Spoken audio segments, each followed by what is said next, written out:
ನಮಸ್ಕಾರ. ನಾನು ಸಿಗ್ಲಿ ಬಶ್ಯಾ, ಗದಗ ಜಿಲ್ಲಾ ಲಕ್ಷ್ಮೇಶ್ವರ ತಾಲೂಕು ಶಿಕ್ಷಣ ಗ್ರಾಮದ ಸಿಗ್ಲಿ ಬಶ್ಯಾ. ನಾನು ಇವತ್ತು ನನ್ನ ಭಾರತ ದೇಶದ 130 ಕೋಟಿ ಪ್ರಜೆಗಳನ್ನು ಉದ್ದೇಶಿಸಿ ಜನ್ಮ ಕೊಟ್ಟ ತಂದೆ ತಾಯಿ ಋಣ ಎಷ್ಟು, ಶಿಕ್ಷಣ ಕೊಟ್ಟ ಗುರುಮೂರ್ತಿ ಲೆಕ್ಕ ಎಷ್ಟು, ಮತ್ತು ನಾವು ಮೇಜರ್ ಆಗಿಂದಾಗ ಸಂವಿಧಾನದೊಳಗೆ ನಡಿಬೇಕಾಗತ್ತೆ, ಅದರ ಲೆಕ್ಕ ಎಷ್ಟು. ಇದರಲ್ಲಿ ನಾವು ಜನನಿ ಜನ್ಮ ಭೂಮಿ ಅನ್ನೋ ಈ ಹಿಂದುತ್ವದೊಳಗೆ ತಾಯಿ ಗರ್ಭದಿಂದ ಎದೆ ಹಾಲು ಕುಡಿದು ಅಂಬೆಗಾಲು ಊರಿ ಎದ್ದು ನಿಂತ್ಕೊಂಡು ಕಣ್ಣು ಬಿಟ್ಟು ನಮ್ಮ ಅಂತ್ಯ ಎಲ್ಲೈತಿ ಅಲ್ಲಿವರೆಗೂ ನಾವು ನಡಿಬೇಕಾದ್ರೆ ಧರ್ಮನ ಮುನ್ನಡೆಸ್ಕೊಂಡು ಹೋಗ್ಬೇಕು, ಕರ್ಮನ ಹತ್ತುತ್ತಾ ಹೋಗ್ಬೇಕು. ಇದು ನನ್ನದೊಂದು ಪಾಠ. ಯಾಕಂದರೆ ಜನ್ಮ ಕೊಟ್ಟ ತಂದೆ ತಾಯಿ ಋಣ ಯಾಕೆ ತೀರಿಸ್ಬೇಕಂದ್ರೆ, ನಾನು ನನ್ನ ತಂದೆಗೆ 23 ಮಕ್ಕಳಲ್ಲಿ 20ನೇ ಮಗ ನಾನು. ಅದು ನಮ್ಮ ತಂದೆ ವೀರಶೈವ, ನಾನು ವೀರಶೈವ.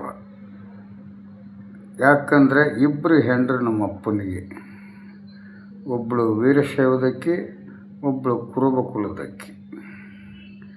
ಆ ಇಬ್ಬರು ಹೊಟ್ಟೆಯಲ್ಲಿ ಜನಿಸಿದಂಥ 23 ಮಕ್ಕಳು ನಮ್ಮಪ್ಪ ಬಸವರಾಜ್ ನಿಂಗಪ್ಪ ಬೆಲಗಜ್ಜರಿ ವೀರಶೈವ ಲಿಂಗಾಯತ ಅಂತ ಶಾಲೆ ದಾಖಲೆ ನನ್ನ ಹತ್ರ ಇದೆ. ಪ್ರತಿಯೊಬ್ಬರ ಹತ್ರ ಅಣ್ಣತಮ್ಮರು ಅಕ್ಕಂಗಿಯರ ಹತ್ರ ಅಣ್ಣತಮ್ಮಗಳ ಹತ್ರ ಇದೆ. ಅದನ್ನು ನನ್ನಂತಲೇ ಅದನ್ನು ಉಡುಪಾಗಿಟ್ಕೊಂಡೀನಿ. ಈಗ ಇದನ್ನೆಲ್ಲ ಯಾಕೆ ಹೇಳ್ತೀವೋ ವಿಷಯ ಅಂದರೆ, ತಂದೆ ತಾಯಿ ಋಣ ಯಾಕೆ ತೀರಿಸ್ತಾ ಬಂದಿದ್ದೇವೆ ಅಂದರೆ, ತಾಯಿ ಜನ್ಮ ಕೊಡ್ತಾಳೆ. ಆ ಜನ್ಮ ಕೊಡಬೇಕಾದ್ರೆ ಆಕೆ ಮತ್ತೊಂದು ಜನ್ಮ ತಾಳಿ ಬಂದಂಗೆ ತಾಯಿ ಒಂದು ವ್ಯವಸ್ಥೆ ಇರ್ತೈತಿ. ಆ ತಂದೆ ತಾನು ಒಂದು ಸಂತೋಷಕ್ಕೆ ಮತ್ತು ತನ್ನ ಒಂದು ಕುಟುಂಬನ ಬೆಳೆಸೋದಕ್ಕೋಸ್ಕರ ಆತನ ಪ್ರೀತಿ ಆ ಒಂದು ತಾಯಿ ಮೇಲೆ, ಅಪ್ಪನ ಪ್ರೀತಿ ತಾಯಿ ಮೇಲೆ ಬಿದ್ದು ಅವರಿಬ್ಬರ ಒಂದು ಸಂತೋಷದ ಒಂದು ಮಗು ಆಗಿ ಬೆಳೀತಾರೆ. ಆ ಮಕ್ಕಳನ್ನ ತಾಯಷ್ಟೇ ಅತಿ ಹೆಚ್ಚು ಪ್ರೀತಿಸ್ತಾಳೆ, ತಂದೆ ಕಮ್ಮಿ ಪ್ರೀತಿಸ್ತಾನೆ ಅನ್ನೋ ಲೆಕ್ಕಾಚಾರ ಎಷ್ಟೋ ಮಂದಿ ತಂದೆ ತಾಯಿಗಳ ವಾದ. ಇಲ್ಲ, ನನ್ನ ಮಗ ನನ್ನ ಮಾತು ಕೇಳ್ತಾನಂತ ತಾಯಿ, ಇಲ್ಲ ನನ್ನ ಮಗ ನನ್ನ ಮಾತು ಕೇಳ್ತಾನಂತ ತಂದೆ. ಆದರೆ ಇದಕ್ಕೊಂದು ಉದಾಹರಣೆ ಕೊಡ್ತೀನಿ.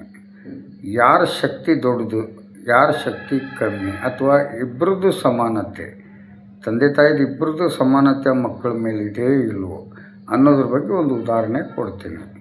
ಹಿಂದೆ ನಾನು ಬಳ್ಳಾರಿ ಜೈಲಲ್ಲಿ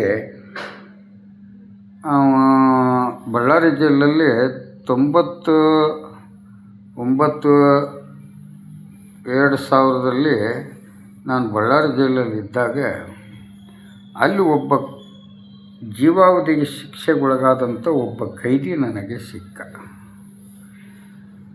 ನಾನು ಬಳ್ಳಾರಿ ಜೈಲಿನಲ್ಲಿ ಸುಮಾರು 2 ವರ್ಷ ಹೆಚ್ಚಿನ ದಿನ ಜೈಲಲ್ಲೇ ವಿಚಾರಣೆ ಬಂದಿಯಾಗಿ ನಾನು ಇದ್ದಾಗ ನನ್ನ ಜೊತೆಯಲ್ಲೇ ಆ ಒಬ್ಬ ಜೀವಾವಧಿ ಶಿಕ್ಷೆಗೊಳಗಾದಂಥ ಅಪರಾಧಿನೂ ನನ್ನ ಜೊತೆಲೇ ಇದ್ದ. ಆತ ನನ್ನ ಒಂದು ಹಾಡು, ನನ್ನದೊಂದು ಕಾನೂನು, ನನ್ನದೊಂದು ಧೈರ್ಯ ಮತ್ತು ನಾನು ಒಂದು ಶಿಸ್ತು ಮತ್ತು ಇದನ್ನೆಲ್ಲ ಗಮನಿಸಿ ಮತ್ತು ನನ್ನ ಕುಟುಂಬದ ಬಗ್ಗೆ ಎಲ್ಲನೂ ಆತನ ಮುಂದೆ ಹಂಚ್ಕೊತಿದ್ದೆ. ಆತನು ತನ್ನ ಒಂದು ಜೀವನದ ಚರಿತ್ರೆನ ನನ್ನಂತಲೇ ಹಂಚಿಕೊಂಡ. ಆತ ಏನು ಹೇಳಿದ ಅಂದರೆ, ಬಸಣ್ಣ, ನಾನು ಚಿತ್ರದುರ್ಗ ಜಿಲ್ಲೆನೂ ಹಿರಿಯೂರು ತಾಲೂಕು ಇರಬೇಕು ಆತಂದು. ನಾನೊಂದು ಇಸ್ಲಾಂ ಧರ್ಮದ ಪ್ರಜೆ, ನನ್ನ ಅಪರಾಧಿ. ಆತ ಮುಸ್ಲಿಮ್ಸ್ನವನು. ಅವನದು ಒಂದು 5 ಎಕರೆ ಜಮೀನು. 5 ಎಕರೆ ಜಮೀನು. ತಾಯಿ ಸತ್ತಿರ್ತಾಳೆ, ತಂದೆನೂ ಸತ್ತಿರ್ತಾನೆ, ಒಬ್ಬನೇ ಅವನು. ಅವನಿಗೊಂದು ಮದುವೆ ಆಗಿರ್ತೈತಿ. ಅವನಿಗೆ 2 ಮಕ್ಕಳು ಇರ್ತವೆ. ಈತ ತುಂಬ ಒಳ್ಳೆ ಹುಡುಗ. ಜನರ ಬೆರಿಕೆ ಒಳಗೆ ಜೊತೆಲಿ ಇರೋದು ಆಗಲಿ, ಕೆಲಸ ಮಾಡೋದಾಗಲಿ, ಎಲ್ಲದರಲ್ಲಿ ತುಂಬ ಒಳ್ಳೆಯ ವ್ಯಕ್ತಿ ಅವನು. ಇವತ್ತು ಅಪರಾಧಿ ಆಗಿದ್ದಾನೆ. ಅವನು ಅಪರಾಧ ಮಾಡೋದಕ್ಕಿಂತ ಮುಂಚೆ ಗಂಡ ಹೆಂಡತಿ ತುಂಬ ಅನ್ಯೋನ್ಯವಾಗಿ 2 ಮಕ್ಕಳು ಆಗುವವರೆಗೂ ಸಂತೋಷವಾಗಿದ್ದರು. ಇವನು ದುಡಿಮೆ ಜಾಸ್ತಿ ಆಗ್ತಾ ಬಂತು.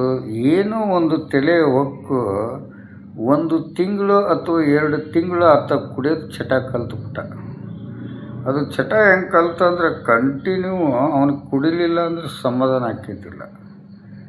ಮನೆಗೆ ಕುಡ್ದ ಬರೋವನು. ಹೀಗೆಲ್ಲ ಅವನು ಅಲ್ಲೇ ಆಜು ಬಾಜುವರೆಲ್ಲ ಈತ ಯಾಕೆ ಹಿಂಗಾದ, ಏನು ಹಿಂಗಾದ ಅಂತಂದು ಅವನು ಆಕಾರ ವಿಕಾರ ನೋಡಿ ಜನರು ಬೈಯೋದು, ಮತ್ತು ಮನ್ಯಾಗ ಹೆಂಡ್ತಿಗೆ ಜಗಳ ಮಾಡೋದು, ಹಿಂಗೆಲ್ಲ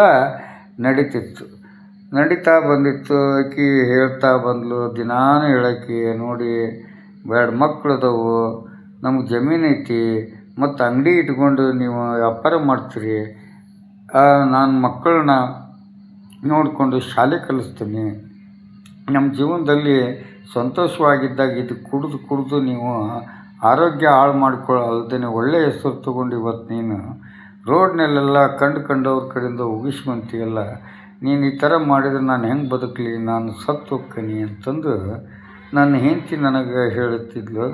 ಬಸಣ್ಣ, ಡೈಲಿ ಹೇಳೋಕೆ ನಾನು ಡೈಲಿನೂ ಕುಡಿದು ಬರ್ತಿದ್ದೆ. ಈಕೆ ಹೆಂಗೆ ಹೇಳ್ತಾಳೆ ಬಿಡು ಅಂತಿದ್ದೆ, ನಾನು ಹಾಗೆ ಕುಡಿದು ಬರ್ತಿದ್ದೆ. ಒಂದು ದಿವ್ಸ ಏನಾಗ್ಬಿಡ್ತು ಬಸಣ್ಣ, ನಾನು ಫುಲ್ ಕುಡಿದು ರೋಡ್ನಾಗ ಮುಕ್ಕೊಂಡಿದ್ದೆ. ನನ್ನ ಕರ್ಕೊಂಬಂದು ಮನೆ ಒಳಗಡೆ ಹಾಕಿದ್ಲು, ನೀರು ಉಗ್ಗಿದ್ಲು.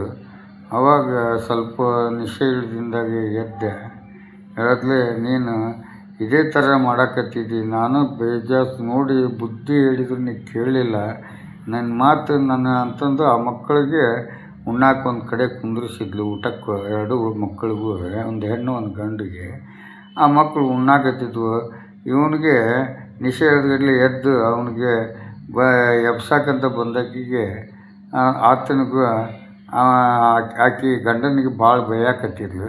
ಆ ಬೇಗಡೆ ಕೇಳ್ತಕ್ಕ, ನಾ ಹಿಂಗೆ ಮಾಡಿ ನಾನು ಸತ್ತು ಹೋಗ್ತೇನೆ ನೋಡು ಅಂದಾಗ, ನೀ ದಿನ ಹೇಳ್ತಿದ್ದಿ ಸಾಯಿ ಹೋಗಲಿ ಅತ್ತಾಗ ಅಂತಂದು ಇಷ್ಟು ಹೇಳಿದೆ ಬಸಣ್ಣ. ಆಕೆ ಏನು ತಿಳ್ಕೊಂಡ್ಲು, ಏನಿಲ್ಲ, ಮನ್ಯಾಗ 5 ಲೀಟ್ರ್ ಸೀಮೆಎಣ್ಣೆ ಇತ್ತು, ಮೈ ಮೇಲೆ ಹಾಕ್ಕೊಂಡು ಕಡ್ಡಿ ಕೆರ್ಕೊಂಡು ಬೆಂಕಿ ಹಚ್ಕೊಂಡ್ಬಿಟ್ರು ಬಸಣ್ಣ. ನನ್ನ ಮಕ್ಕಳು ತೊಗೊಂಡು ನಾನು ಹೊರಗೆ ಮಕ್ಕಳನ್ನ ಇಟ್ಟು ಬಂದು ಆಕಿನ ಆರ್ಸಕ್ಕಂತ ಹೋದೆ. ನಾನು ಕೈ ಎಲ್ಲನೂ ಸುಟ್ಕೊಂಡೆ ಬಸಣ್ಣ. ಆಜು ಬಾಜೂರು ಎಲ್ಲರೂ ಬಂದರು ಬಸಣ್ಣ. ಎಲ್ಲರೂ ಬಂದು ನೋಡಿದಾಗ ನಾನು ಅಲ್ಲೇ ಕೂತ್ಕೊಂಡು ಆಕೆಗೆ ಆರಿಸಿ ತೊಗೊಂಡು ಬಂದೆ ಬಸಣ್ಣ. ಆಸ್ಪತ್ರೆಗೆ ಹಾಕಿದೆ ಬಸಣ್ಣ. ತೊಗೊಂಬಂದು ಆಸ್ಪತ್ರೆಗೆ ಹಾಕಿದಾಗ ಆಕೆ ಹೇಳಿದ್ಲು, ಬಸಣ್ಣ, ನಾನು ತಪ್ಪು ಮಾಡಿಬಿಟ್ರಿ, ನಾನು ಒಂದು ತಪ್ಪು ಮಾಡೋಕ್ಕೆ ಹೋಗಿ 2 ತಪ್ಪು ಆಗಿಬಿಟ್ಟುವಲ್ರಿ ಅಂತಂದು ಕಣ್ಣೀರು ಹಾಕಿದ್ಲು ಬಸಣ್ಣ ನನ್ನ ಹೆಂಡತಿ. ನೀವು ಇಲ್ಲಿಂದ ಓಡಿ ಹೋಗ್ಬಿಡ್ರಿ, ನೀವೇ ಕಡ್ಡಿ ಕೇರಿ ಬೆಂಕಿ ಹಚ್ಚಾರಂತಂದು ಮತ್ತು ನಮ್ಮ ಅಪ್ಪ ಅಮ್ಮ ಕಂಪ್ಲೇಂಟ್ ಕೊಟ್ಟರೆ ಭಾಳ ಕಷ್ಟ ಆಗುತ್ತೆ, ನೀವು ಹೋಗ್ಬಿಡ್ರಿ, ನಾ ಹೇಳ್ತೀನಿ ಬೇಕಾರೆ ಡಾಕ್ಟ್ರಿಗೆ ಕರೆಸ್ರಿ ಅಂದರೆ ಡಾಕ್ಟ್ರಿಗೆ ಕರ್ಸಕ್ಕೆ ಹೋದ್ರೆ ಡಾಕ್ಟ್ರ್ ಆಕೆಗೆ 50% ಸುಟ್ಟು ಗಾಯ ಐತೆ, ಆಕೆ ಸ್ಟೇಟ್ಮೆಂಟ್ ತೊಗೊಳ್ಳಲ್ಲ ಅಂತ. ಅವನು ಈ ಪೊಲೀಸ್ ಕರೆದ್ರೆ ಅವನು ತಲೆ ಕೆಡಿಸ್ಕೊಳ್ಳಿಲ್ಲ. ಯಾಕಂದ್ರೆ ಆಕೆ ಕಾಯಕ್ಕೆ ಬೇಕಲ್ಲ ಅವನು. ಆಕೆ ಅಂತಂದಾಗ ಹಾಗೆ 2-3 ದಿವಸ ಇದ್ರೂ ಅವ್ರ ತಂದೆ ತಾಯಿಗೆ ಒಂದು ಫೋನ್ ಮಾಡಿಲ್ಲ, ಮಾಡ್ಸೋಕೆ ಕೊಟ್ಟಿಲ್ಲ ಪೊಲೀಸರು. ಇವನಿಗೆ ಅಲ್ಲಿ ಕಾಯಕ್ಕೆ ಇಟ್ಟಾರೆ. ಕೊನೆಗೆ ಆಕೆ ಕೊನೆ ಉಸಿರು ಎಳೆದ್ಬಿಟ್ಲು ನನ್ನ ಹೆಂಡತಿ ಬಸಣ್ಣ. ನನ್ನ ಮಕ್ಕಳು ಅವರು ಎಲ್ಲ ತೊಗೊಂಡು ಬಂದು ಕಂಪ್ಲೇಂಟ್ ಕೊಟ್ಟರು ಬಸಣ್ಣ. ನನ್ನ ಮಕ್ಕಳು ಸಾಕ್ಷಿ ಇದ್ದರು ಬಸಣ್ಣ. ನನ್ನ ಮಕ್ಳಿಗೆ ಏನಂತ ಬರ್ಸಿದ್ದಾರೆ ಪೊಲೀಸರು. ಇಲ್ರಿ ನಮ್ಮಪ್ಪನ ಕಡ್ಡಿ ಕೆರೆದು ಬೆಂಕಿ ಹಚ್ಚಿದ, ನಾವು ಹಚ್ಚಿದವನ ನಮ್ಮನ್ನು ಕರ್ಕೊಂಡು ಹೊರಗೆ ಬಂದ್ರಿ ನಮ್ಮಪ್ಪ ಅಂತ ಇವರು ಈ ರೀತಿಯಾಗಿ ಸಾಕ್ಷಿ ಅವ್ರ ಕಡೆಯಿಂದ ಹೇಳಿಸಿ 14 ವರ್ಷ ಶಿಕ್ಷೆ ಕೊಡಿಸಿದ್ದಾರೆ ಬಸಣ್ಣ. ನನಗೆ ನನ್ನ ಹೆಂಡತಿ ಸತ್ತಿದ್ದೊಂದು ಸಂಕಟ, ನನ್ನ ಮಕ್ಕಳು ಈ ಕಡೆ ಅನಾಥ ಆಗಿದ್ದೊಂದು ಸಂಕಟ. ಇವನ್ನೆಲ್ಲರೂ ನೋಡಿ ನಾನು ಸಾಯಿಲೇನೋ ಅಂತಂದು ಭಾಳ ಆಸೆ ಪಟ್ಟೆ ಬಸಣ್ಣ. ಮಾನಸಿಕ ಇಲ್ಲಿ ನನಗೆ ನನ್ನ ಮಕ್ಕಳನ್ನ ನಾ ಸತ್ರ ನನ್ನ ಮಕ್ಕಳು ಅನಾಥರಾಗಲ್ಲ ಅಂತಂದು ಗಟ್ಟಿ ಧೈರ್ಯ ಮಾಡಿಕೊಂಡು ಪ್ರತಿದಿನವೂ ಕಣ್ಣೀರು ಹಾಕ್ತಾಯಿದ್ದೀನಿ ಬಸಣ್ಣ. 8 ವರ್ಷ ಆಯ್ತು ನಾ ಈ ಜೈಲಿನಾಗಿದ್ದು. ಒಂದು ಸಲ ನನ್ನ ಮಕ್ಕಳನ್ನ ನಾನು ನೋಡೋಕ್ಕಾಗಲಿಲ್ಲ ಬಸಣ್ಣ. ನನ್ನ ಅತ್ತೆ ಮಾವರು ನನಗೆ ಸಾಕ್ಷಿ ಹೇಳಿದರು ಬಸಣ್ಣ. ಈಗ ನನ್ನ ಮಕ್ಕಳು ನಮ್ಮ ಅತ್ತೆ ಮಾವರ ಮನ್ಯಾಗ ಅವ ಭಾಳ ಕಷ್ಟದಲ್ಲಿ ಬದುಕ್ತಾ ಇದ್ದಾವೆ ಅಂತ ನನಗೆ ಅನ್ನಿಸ್ತೈತೆ ಬಸಣ್ಣ. ಯಾಕಂದರೆ ಹೀಗೆಲ್ಲ ಇದ್ದಾಗ ಅವನದೆಲ್ಲ ಕತೆ ಕೇಳಿ ನಾನೊಂದು ಲೆಟ್ರ್ ಬರೆದೆ. ಲೆಟ್ರ್ ಬರೆದಾಗ ಆ ಲೆಟ್ರ್ ಆ ಮುದುಕಿ ನೋಡಿ ತನ್ನ ಏನು ಅಪರಾಧಿ ಇದನ್ನಲ್ಲ ಅವನು 2 ಮಕ್ಕಳು 8-10 ವರ್ಷ ತಂದಿನ ಮುಖ ನೋಡಲಾರ್ದಂಥ ಮಕ್ಕಳು ಕೋರ್ಟ್ನಾಗ ಸಾಕ್ಷಿ ಹೇಳಿದ್ರು. ಇವನು ಜೈಲಿಗೆ ಬಂದ ಒಂದು 7-8 ವರ್ಷ ಜೈಲಿನಾಗ ಇವನು ಉಳಿದ. ಆ ಮಕ್ಕಳು ಬಂದು ಒಂದು ಸಲ ತಂದಿನ ಮುಖ ನೋಡಲಿಲ್ಲ. ಇಷ್ಟೆಲ್ಲ 8-9 ವರ್ಷ ಆ ಮುದುಕ ಅತ್ತಿ ಮಾವರು ಆ ಮೊಮ್ಮಕ್ಕಳನ್ನ ಸಾಕಿದ್ರು. ಇದನ್ನೆಲ್ಲ ನೋಡಿ ಇವನ ಕತೆ ನೋಡಿ ಏನು ತಿಳ್ಕೊಬೇಡ ಅಂತಂದು ಆ ಮಕ್ಕಳನ್ನ ಒಂದು ವರ್ಣನೆ ಮಾಡಿ ಆ ಅತ್ತಿ ಮಾವರಿಗೂ ಒಂದು ಒಳ್ಳೆಯ ತಪ್ಪುಗಳನ್ನ ತಿಳಿಸಿ ನನ್ನ ಮಕ್ಕಳನ್ನ ಅಂತ ಎಲ್ಲನೂ ತಿಳಿಸಿದಾಗ ಆ ಲೆಟ್ರ್ ಆ ಮುದುಕಿ ಕೈ ಸಿಕ್ತು. ಅವಾಗ ಮಕ್ಕಳು ಕರೆಸಿ ಇದು ಏನೋ ಲೆಟ್ರ್ ಬಂದೈತಿ ಓದುವ ಅಂದಾಗ ಆ ಲೆಟ್ರ್ ಓದ್ತಾ ಮಕ್ಕಳ ಕಣ್ಣಾಗ ನೀರು ಬಂತು. 2 ಅಣ್ಣ ತಂಗಿ ಕೈಯಾಗ ಕಣ್ಣಾಗ ನೀರು ಬಂದವು. ಅದನ್ನು ಓದಾಕತ್ತಿರ ಮುದುಕಿ ಹಂಗೆ ಕುಂತು ಕೇಳ್ತಾ ಇದ್ದಾಗ ಏನಪ್ಪ ಇವನು ಎಂಥ ವಿಚಿತ್ರ ವ್ಯಕ್ತಿ ಅದನ, ಇವನ ವಿರುದ್ಧ ನಾವು ಸಾಕ್ಷಿ ಹೇಳಿ ಇವನಿಗೆ ಜೈಲಿಗೆ ಇಟ್ವಿ, ಎಲ್ಲಿ ಬಂದು ಈ ಮೊಮ್ಮಕ್ಕಳನ್ನ ಕೊಂದಗಿಂದ ನಾವು ಸಿಟ್ಟಿನಾಗ ಅಂತ ನಾವು ತಿಳ್ಕೊಂಡು ಇವತ್ತು ನಮಗೂ ವಯಸ್ಸಾಗೈತಿ, ಮಕ್ಕಳಿಗೆ ದುಡ್ದು ಹಾಕೋರು ಯಾರೂ ಇಲ್ಲ. ನನ್ನ ಮಕ್ಕಳು ನೋಡಿದ್ರೆ ಹೆಂಡ್ರಿ ಕಟ್ಟಿಕೊಂಡು ಅವ್ರವ್ರು ಬೇರೆ ಆಗಿಬಿಟ್ರೆ ಈ ಮಕ್ಕಳನ್ನ ಸಾಕೋರು ಯಾರು? ಇವತ್ತು ಇಲ್ಲಿವರೆಗೂ ನಾವು ಸಾಕಿದ್ವಿ, ಈಗಲಾದರೂ ಅಪ್ಪನಂತಲೇ ಅವ್ರಿಗೆ ಬಿಟ್ಟು ಬರೋಣ. ಅವರಪ್ಪ ಏನಾದರೂ ಕಾನೂನು ಮುಖಾಂತರ ಹಾಸ್ಟೆಲಲ್ಲಿ ಇಟ್ಟಾದ್ರೂ ಬಿಡುಗಡೆ ಆಗೋ ಮಟ್ಟನು ಮಕ್ಕಳಿಗೆ ರಕ್ಷಣೆ ಕೊಡಿಸ್ತಾನೆ ಅನ್ನೋದು ಅರಿವು ತಿಳ್ಕೊಂಡು ಆ ಮುದುಕಿ ಆ ಮಕ್ಕಳು ಕರ್ಕೊಂಡು ಎಲ್ಲಿಗೆ ಬಂದರು ಅವರು? ಜೈಲಿಗೆ ಬಂದರು. ನಾನು ಆಫೀಸ್ನಾಗಿದ್ದೆ. ಅವಾಗ ಮುದುಕಿ 2 ಮೊಮ್ಮಕ್ಕಳು ಕರ್ಕೊಂಡು ಬಂದಿದ್ದು ನೋಡಿ ಯಾರು ಬೇಕಮ್ಮ ಅಂತ ನಾನು ಕೇಳಿದಾಗ ಇಂಥವ್ರು ಬೇಕೇಪ್ಪ ನೋಡಂಗಾಗೈತಿ ಅಂತ ಅವ್ರ ಅತ್ತಿ ಮಾವ ನಾನು ಅಂತ ಹೇಳಿದಾಗ ಆತ ನನ್ನ ಪಕ್ಕಕ್ಕೆ ಇದ್ದ. ನಾನು ಅವ್ರಿಗೆ ಲೆಟ್ರ್ ಬರೆದಿದ್ದೆ. ಈ ಲೆಟ್ರ್ ಬರೆದು ಪುಣ್ಯಾತ್ಮ ಯಾರಯ್ಯಪ್ಪ ಅಂತಂದು ಪತ್ರ ಬರೆದವನು ಯಾರಯ್ಯಪ್ಪ, ಅವನು ನೋಡ್ಬೇಕಯ್ಯಪ್ಪ ಹೆಂಗೆ ಬರ್ದದನಯ್ಯಪ್ಪ, ನಮಗೆ ತಮ್ಮ ಕರ್ಕೊಂಬಂದೆ ನೋಡು. ಎಷ್ಟೋ ಲೆಟ್ರ್ ಬರೆದ್ರೂ ಬರಲಾರ್ದಂಥವ್ರು ಇವತ್ತು ಈ ಲೆಟ್ರ್ ನೋಡಿ ಬಂದ್ವಯ್ಯಪ್ಪ ಅಂತಂದು ಅವ್ರು ಕೇಳಿದಾಗ ನಾನು ತಡಿಯಮ್ಮ ಅಲ್ಲೇ ಹೊರಗೆ ಕೂತ್ಕೊಳ್ರಿ ಕರೆಸ್ತೀನಿ ಬರುವಂತೆ ಅಂತಂದು ಸೀದಾ ಒಳಗೆ ಹೋಗಿ ಅವನಿಗೆ ಹೇಳಿದೆ. ಏನಪ್ಪ ಭೇಟಿ ಬಂದಿದ್ದಾರಲ್ಲೋ ನಿನಗೆ ಅಂತ ನಾ ಕೇಳಿದೆ. ಅವಾಗ ಯಾರಣ್ಣ? ನನಗೆ ಗೊತ್ತಿಲ್ಲಪ್ಪ, ಯಾರೋ ಬಂದಿದ್ದಾರೆ ನೋಡು ಅಂದಾಗ ಅವನೇನು ತಿಳ್ಕೊಂಡ ಎಲ್ಲೋ ನನ್ನ ಜೈಲಿನಾಗಿದ್ದು ಹೋದವರು ಬಿಡುಗಡೆ ಆಗಿ ಹೋದವ್ರು ಏನಾದರೂ ಬಂದಿರಬೇಕು ಅಂತಂದು ಅವನು ಭೇಟಿ ರೂಮಿಗೆ ಹೋದ ಜೈಲು ಆಫೀಸ್ಗೆ. ಅಲ್ಲಿ ಹೋದ್ಗಟ್ಲೆನ ಇವರು ಜಾಲ್ರಿ ಒಳಗಡೆ ಬಂದು ಮಕ್ಕಳು ಅತ್ತಿ ಮಾವ ಬಂದು ಅಲ್ಲಿ ನಿಂತ್ಕೊಂಡಿದ್ರು. ಇವನು ಅತ್ತಾಗಿತ್ತ ನೋಡ್ತಾನೆ. ನಾವು ಮಕ್ಕಳು ನೋಡಿದ್ರೆ ದೊಡ್ಡ ಮಕ್ಕಳಾಗಿದ್ದವು. ಅವಾಗ ನೋಡಿದ್ರೆ 3ನೇ ಕ್ಲಾಸು 4ನೇ ಕ್ಲಾಸ್ ಇದ್ದವು. 8 ವರ್ಷ ಅಂದರೆ ಅವ್ರು ದೊಡ್ಡವಾಗಿದ್ದವು. ಅವು 2 ಮಕ್ಕಳು ಅವ್ರ ಅಪ್ಪನ ನೋಡಿ ಕಣ್ಣಾಗ ಹಂಗೆ ನೀರು ಬರ್ತಾಯಿದ್ರು. ಅಲ್ಲೆಲ್ಲ ಇದ್ದವರೆಲ್ಲ ಕಣ್ಣೀರು ಹಾಕಿದ್ರು. ಎಂಥ ದುಶ್ಮನಿಗೂ ಜೈಲು ಬೇಡ ಅಂತ. ಅದಕ್ಕೆ ನಾನು ಕಾನೂನಿಗೆ, ಸರ್ಕಾರಕ್ಕೆ, ಕಾರ್ಯಾಂಗಕ್ಕೆ, ಮಾಧ್ಯಮಕ್ಕೆ ಕೈ ಮುಗಿದು ಬೇಡ್ಕೊತೀನಿ. ಎಲ್ಲ ಮಕ್ಕಳಿಗೂ ಈ ಒಂದು ಕಾನೂನು ಒಳಗಡೆ 5 ನಿಮಿಷದ ಚಟ, 5 ನಿಮಿಷದ ಆಟ, 5 ನಿಮಿಷದ ಸಿಟ್ಟಿನ ಜ್ಞಾನನ ಆ ಮಕ್ಕಳ ತಲೆಯಾಗ ತುಂಬಬೇಕಾದ್ರೆ ಅದು ಶಿಕ್ಷಣದ ಮೂಲಕನ ಈ ಒಂದು ಕಾನೂನು ವ್ಯವಸ್ಥೆ ಅರಿವು ಕೊಡಿ. ಯಾಕಂದ್ರೆ ನಮ್ಮ ರಾಜ್ಯದಲ್ಲಿ ದೇಶದಲ್ಲಿ ಎಷ್ಟೋ ಅಡ್ವೊಕೇಟ್ಗಳಿದ್ದಾರೆ. ಇವರೆಲ್ಲ ಪ್ರತಿಯೊಂದು ಗ್ರಾಮಕ್ಕೆ ಹೋಗಿ ಪ್ರತಿ ಭಾನುವಾರ ರಜೆ ಇದ್ದ ದಿನ ಹೋಗಿ ಒಂದೊಂದು ಹಳ್ಳಿಗೂ ಕಾನೂನಿನ ಜ್ಞಾನ ತುಂಬಿದ್ರೆ, ಅರಿವು ತುಂಬಿದ್ರೆ ಅವರೆಲ್ಲ ತಮ್ಮ ಆಸ್ತಿ ಕಳ್ಕೊಳ್ಳೋದು ನಿಲ್ತೈತಿ. ತಾವು ಹೆಂಗೆ ಬದುಕಬೇಕು, ಕಾನೂನಿಂದ ಏನು ಪಡ್ಕೋಬೇಕು ಎಲ್ಲ ಅರಿವು ಅವ್ರಿಗೆ ಬರ್ತೈತಿ. ಅದಕ್ಕೆ ಆವಾಗ ಈ ರೀತಿ ನಡೆದ್ರೆ ನಮ್ಮ ಜೈಲು ಸಣ್ಣವಕ್ಕು, ಕೋರ್ಟು ಸಣ್ಣವಕ್ಕು, ಅಪರಾಧಗಳು ನಿಲ್ತವು, ಕಾನೂನಿಗೂ ಒಂದು ಗೌರವ ಇರುತ್ತೆ, ಪೊಲೀಸಿಗೂ ಒಂದು ಗೌರವ ಇರುತ್ತೆ, ಮಾಧ್ಯಮಕ್ಕೂ ಒಂದು ಗೌರವ ಇರುತ್ತೆ, ಸರ್ಕಾರಕ್ಕೂ ಒಂದು ಗೌರವ ಇರುತ್ತೆ. ನೀವೆಲ್ಲ ಗೆಲುವೇ ಒಂದು ಸಂವಿಧಾನ ಅಂತ ತಿಳ್ಕೊಂಡು ಹೊಂಟಿದ್ದೀರ, ಅದು ತಪ್ಪಾಗುತ್ತೆ. ಇವತ್ತು ನರೇಂದ್ರ ಮೋದಿಯವರು ನಡೆದುಕೊಂಡು ಹೋಗೋಂಥ ದಾರಿ ತುಂಬ ಅಪರಾಧದ ದಾರಿ ಅಂತ ಪ್ರತಿಯೊಬ್ಬ ಪ್ರಜೆನೂ ಅರ್ಥ ಮಾಡ್ಕೋಬೇಕು. ನೀವು ಯಾವ ಅಭಿವೃದ್ಧಿ ಇಲ್ಲದೇ ಇವತ್ತು ಅವ್ರು ಕೊಡ್ತಕ್ಕಂಥ ಸಲಹೆಗಳನ್ನು ನೋಡಿ ಇವತ್ತು ನಡೀತಕ್ಕಂಥ ಈ ಒಂದು ವ್ಯವಸ್ಥೆಯನ್ನು ನೋಡಿ ನೀವು ಅರ್ಥ ಮಾಡ್ಕೊಳ್ಳಿಲ್ಲ ಅಂದರೆ ನಿಮ್ಮಂಥ ದುಷ್ಟರ ಜೊತೆಯಲ್ಲಿ ಒಳ್ಳೆಯವರು ಅನ್ಯಾಯವಾಗಿ ಸಾಯ್ತಾರಲ್ಲ. ಇವತ್ತು ರಾಕ್ಷಸರ ಕೈಯಲ್ಲಿ ಎಷ್ಟೋ ಅಮಾಯಕರು ಬಲಿಯಾಗಂಥ ವ್ಯವಸ್ಥೆ ಆಗ್ತೈತಲ್ಲ.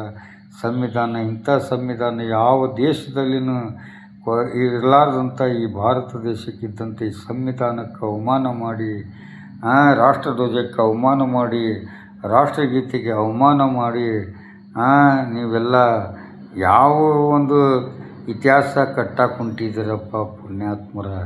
ನೀವೆಲ್ಲ ಒಂದು ಧರ್ಮಕ್ಕೋಸ್ಕರ ಎಷ್ಟೋ ಧರ್ಮಕ್ಕೆ ಅನ್ಯಾಯ ಮಾಡಕ್ಕೆ ಹೊಂಟಿದ್ರಲ್ಲ. ನಿಜವಾಗಿ ನಿಮ್ಮ ದಾರಿಗೆ ಯಾರೂ ತಲೆ ಕೆಡಿಸ್ಕೊಳ್ಳೋದಿಲ್ಲ. ಬಿದ್ದ ಮೇಲೆ ಎಲ್ಲರೂ ನಿಮ್ಮನ್ನು ಕಲ್ಲಿಂದ ಹೊಡೆದು ಸಾಯಿಸ್ತಾರೆ ಹೊರತು ನಿಮಗೆ ಹಾರ ಹಾಕಿ ಸನ್ಮಾನ ಮಾಡೋಂಗಿಲ್ಲ. ಇದು ಸಿಗಲಿ ಬಸ್ಸಿನ ಜಾಗೃತಿ. ಜೈ ಹಿಂದ್, ಜೈ ಕರ್ನಾಟಕ, ಜೈ ಕನ್ನಡ, ಜೈ ಶ್ರೀರಾಮ್, ಜೈ ಭೀಮ್.